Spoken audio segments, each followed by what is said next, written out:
Hello students, मेरा नाम है अनुराग और आप देख रहे हैं World Maths. Student, this is the 10th video of our series super quick revision for BSc mathematics. आज के वीडियो में हम बात करेंगे कुछ मेजर टॉपिक्स के ऊपर, जैसा कि है इंटर इनडिटरमिनेट फॉर्म्स और कुछ थ्योरम हैं, जैसे कि 3 थ्योरम है, रोलेस थ्योरम है और अपना लैग्रांजेस थ्योरम है, कॉचीज मीन वैल्यू थ्योरम है। इन पे आज चर्चा करेंगे। तो सबसे पहला जो हमारा टॉपिक है वो है इंटरमीडिएट इनडिटरमिनेट फॉर्म्स। तो आइए इस पे बात करते हैं। जैसा कि आपको नाम से ही पता चलता होगा, इनडिटरमिनेट फॉर्म मतलब जिसका हम वैल्यू डिटरमाइन ना कर पाएँ, जिसका वैल्यू हम पता ना लगा पाएँ, उसे इनडिटरमिनेट फॉर्म्स कहते हैं।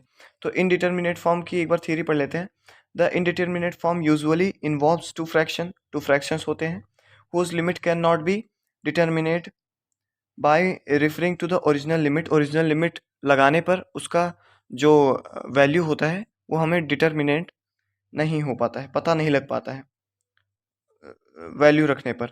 द टू इंडिविजुअल फंक्शंस मतलब कि आप सिंपल भाषा में समझें कि अगर कोई दो फंक्शन है, उसमें लिमिट हम रखते हैं। अगर कोई फ्रैक्शन वैल्यू है हमारे पास फंक्शन में, तो उसमें हम लिमिट रखते हैं, जैसे F of X upon ji of X है, उसमें हम लिमिट का मान रखते हैं तो हमारा 0/0 आ जाता है।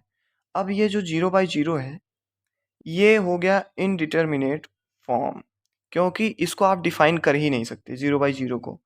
इस प्रकार से कई सारे इनडिटरमिनेट फॉर्म होते हैं, जैसे इनफाइनाइट बाय इनफाइनाइट। इंटरडिटरमाइंड आप कर ही नहीं सकते, इन्हें पता ही नहीं लगा सकते इसका क्या मान होगा, 1/इनफाइनाइट। और इस प्रकार से कई सारे इस प्रकार के फॉर्म होते हैं, इनडिटरमिनेट फॉर्म होते हैं, जिसे आप अक्सर पता नहीं लगा पाते। तो इसको हल करने के लिए हमें जो काम करना पड़ता है वो है, जो रूल लगाना पड़ता है वो है एल हॉस्पिटल रूल। या फिर आपको एक्सपेंशन कर दें, 10x का साइन अपॉन कॉस, मतलब इसका एक्सपेंशन जानते हो, एक्सपेंशन करके आप कर दें, या फिर एल हॉस्पिटल रूल लगाएं।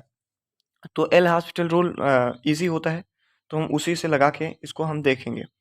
तो पहली बात तो आप ये समझ जाइए कि इनडिटरमिनेट फॉर्म कहते किसे हैं। इनडिटरमिनेट फॉर्म इसे कहते हैं जिसकी फंक्शन में उसका लिमिट रखने पर ऐसी वैल्यू मिले जिसका हम मान डिटर्मिनेट ना कर पाएँ, इसका वैल्यू हम पता ना लगा पाएँ। 0/0 क्या वैल्यू होगा, कुछ नहीं, आप पता ही नहीं लगा सकते क्या वैल्यू होगा।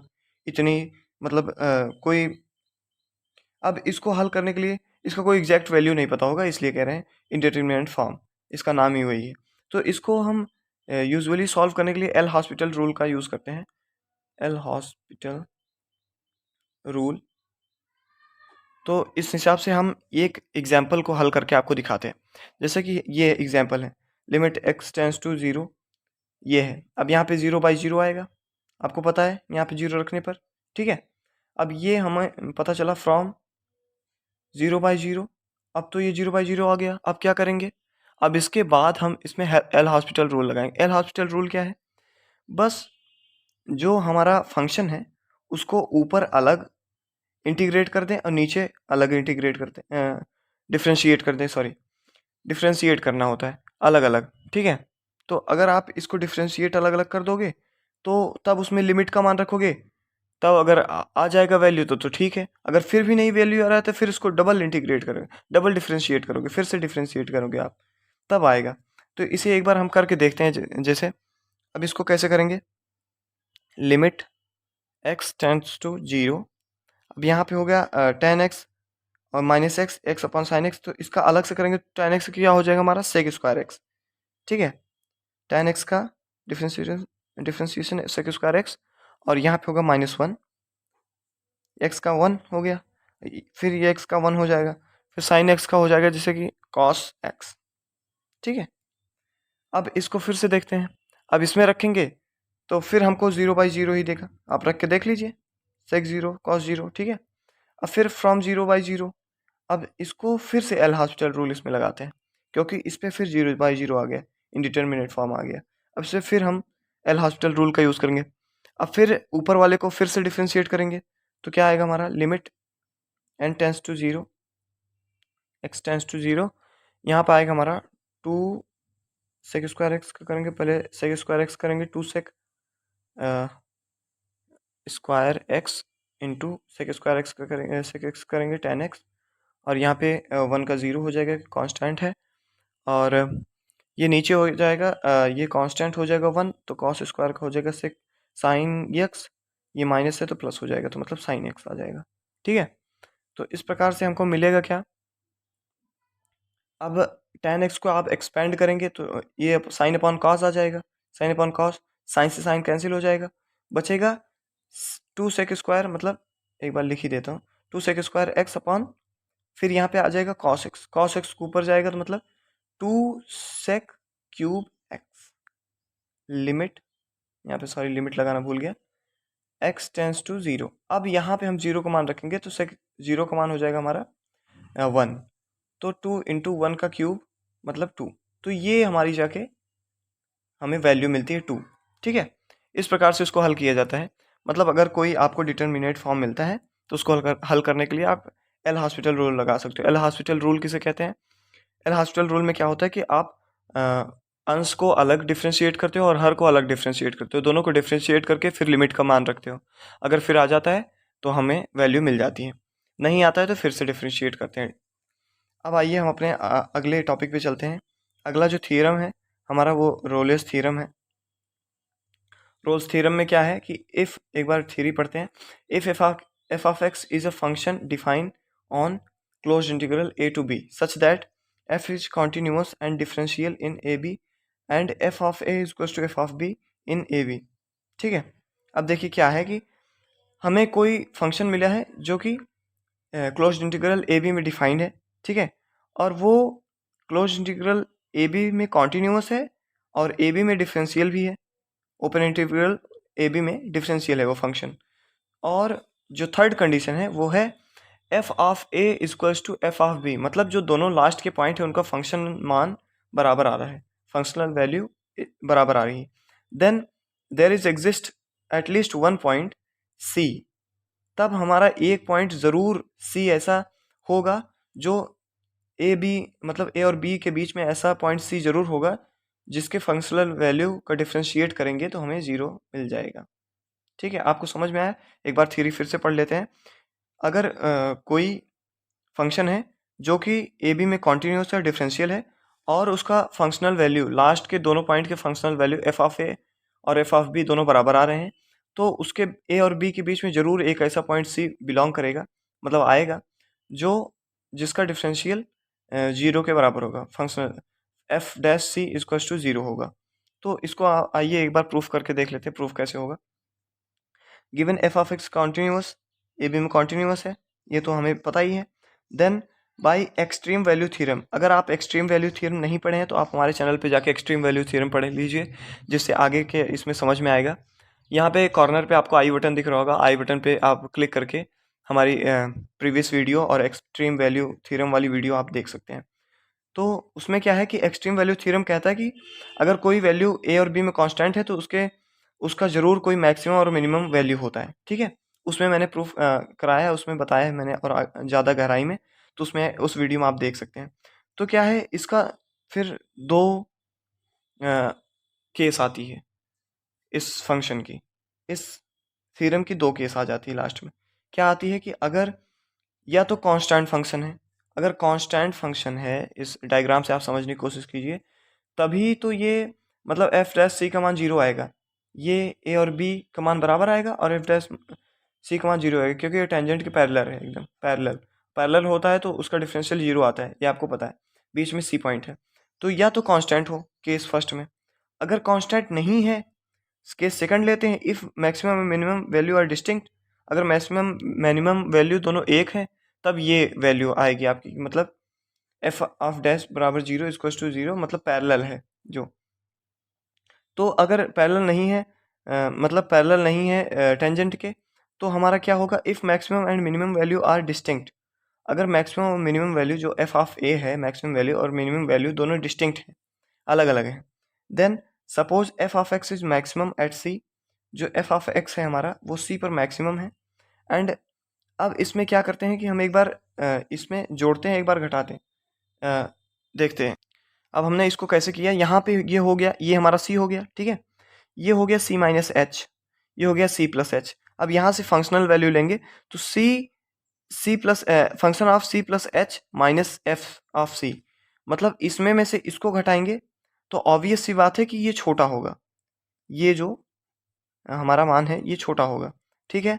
और अगर इसको इसमें में से घटाते हैं फिर भी ये इससे छोटा होगा, क्योंकि क्योंकि सी दोनों में बड़ा है, तो चाहे जिसमें वैसे इसको घटाएंगे मतलब अगर इसमें वैसे इसको घटाएंगे या इसमें से इसको घटाएंगे, दोनों की वैल्यू हमारी 0 से छोटी ही आएगी। अगर h से इन दोनों को भाग दे देते हैं, इन दोनों कंडीशंस को भाग देते हैं h से और माइनस एच से, तो हमारा h पे जब भाग देंगे तब तो ये छोटी ही आएगी, ठीक है, छोटी या 0 के बराबर आएगी। लेकिन अगर माइनस एच से भाग देते हैं तो क्या होता है, साइन चेंज हो जाता है, तो ये पॉजिटिव हो जाएगी और 0 या 0 से बड़ी हो जाएगी हमारा जो फंक्शन है, ये जो हमको मिला है, ठीक है। तो अब इस दोनों में लिमिट लेते हैं h टेंस टू 0 पर, दोनों में लिमिट लेंगे तो हमें क्या मिलेगा, यहाँ पे लिमिट लेंगे h इक्वल्स टू 0, यहाँ पे 0 रखने पर हमें मिलेगा R F dash C is less than 0 equals to 0, इस वाले में रखने पर, फर्स्ट केस में रखने पर, और सेकंड केस में लिमिट रखने पर हमको क्या मिलेगा, L F dash C is greater than equal 0, ठीक है। यहाँ से दो कंडीशंस हमको मिल गई, पहली इक्वेशन और दूसरी इक्वेशन हमको मिल गई, दोनों में लिमिट h टेंस टू 0 रखने पर। अब दोनों इक्वेशंस हमको क्या पता चलता है, from first and second R F C does not equals to L F C, लेकिन ये कॉन्ट्राडिक्शन है, ये विपरीत कथन है, क्योंकि यहाँ पे हमने शुरुआत में ही लिख दिया है कि दोनों बराबर हैं, एफ ऑफ सी और मतलब ये दोनों बराबर हैं, एफ ऑफ ए और एफ ऑफ बी। तो इस प्रकार से हमको क्या पता चलता है कि ये डेरिवेटिव निकल गया है, राइट हैंड डेरिवेटिव और लेफ्ट हैंड डेरिवेटिव, ठीक है। तो राइट हैंड डेरिवेटिव और लेफ्ट हैंड डेरिवेटिव बराबर होता है तभी तो लिमिट कॉन्टिन्यूस मतलब कॉन्टिन्यूस होती है फंक्शन। तो इस प्रकार से कॉन्ट्रडिक्शन है, तो कॉन्ट्रडिक्शन ना हो इसलिए हमें दोनों को बराबर रखते हैं तो हमको पता चलता है कि एफ डैश सी जरूर एक पॉइंट ऐसा एग्जिस्ट करेगा जिसका मान 0 आएगा, ठीक है। सी ऐसा पॉइंट एग्जिस्ट करेगा जिसका F dash C equal to 0 आएगा, where C belongs to A and B, ठीक है। अब अपने अगले थ्योरम पे चलते हैं। अगला थ्योरम है हमारे लैग्रेंज मीन वैल्यू थ्योरम, ठीक है। लैग्रेंज मीन वैल्यू थ्योरम क्या कहती है, एक बार इसको देख लेते हैं। थ्योरी है let F of X be and defined in a closed integral A B such that, अगर हमको कोई लिमिट है और वो कॉन्टिन्यूस है ए बी में, क्लोज्ड इंटीग्रल ए बी में कॉन्टिन्यूस है और ओपन इंटीग्रल ए बी में डिफरेंशिएबल है, ठीक है। अगर क्लोज इंटीग्रल ए बी में कॉन्टिन्यूस है, ओपन डिग्री ए बी में डिफरेंशिएबल है, तो क्या होगा, हमारा पॉइंट सी जरूर एक ऐसा पॉइंट सी बिलोंग करेगा जो F dash C equals to F of B minus F of A upon B minus A के बराबर आएगा। इसका मतलब अब ये जो हमको मिला है फॉर्मूला, ये हमने कहाँ से पाया, हमने मान लिया सच दैट ये हमारा एक क्या हुआ, ये फंक्शन हो गया। अब यहाँ से एफ ऑफ बी निकलेगा, यहाँ से एफ ऑफ ए मान लीजिए निकलेगा, ये पॉइंट हमारा सी है। तो ये पॉइंट जो हमारा बन रहा है यहाँ पे, ये वाला, ये हो गया हमारा ए एंड एफ ऑफ ए, और ये पॉइंट जो हमारा बन रहा है ये हो गया B and F of B. तो हमें जो स्लोप का फार्मूला होता है, स्लोप का फार्मूला आप जानते हैं, Y two minus Y one upon B upon A होता है। तो यहाँ से अगर Y two upon Y two minus Y one रखेंगे तो वाई टू का मान ये हो गया, मतलब एफ बी, और वाई वन का मान हो गया एफ ऑफ ए। तो इसमें Y two minus Y one रखेंगे अपन बी माइनस ए रखेंगे तो हमें ये फार्मूला आराम से मिल जाएगा। तो लैग्रेंज थ्योरम एक बार फिर से देख लेते हैं। इसमें क्या होता है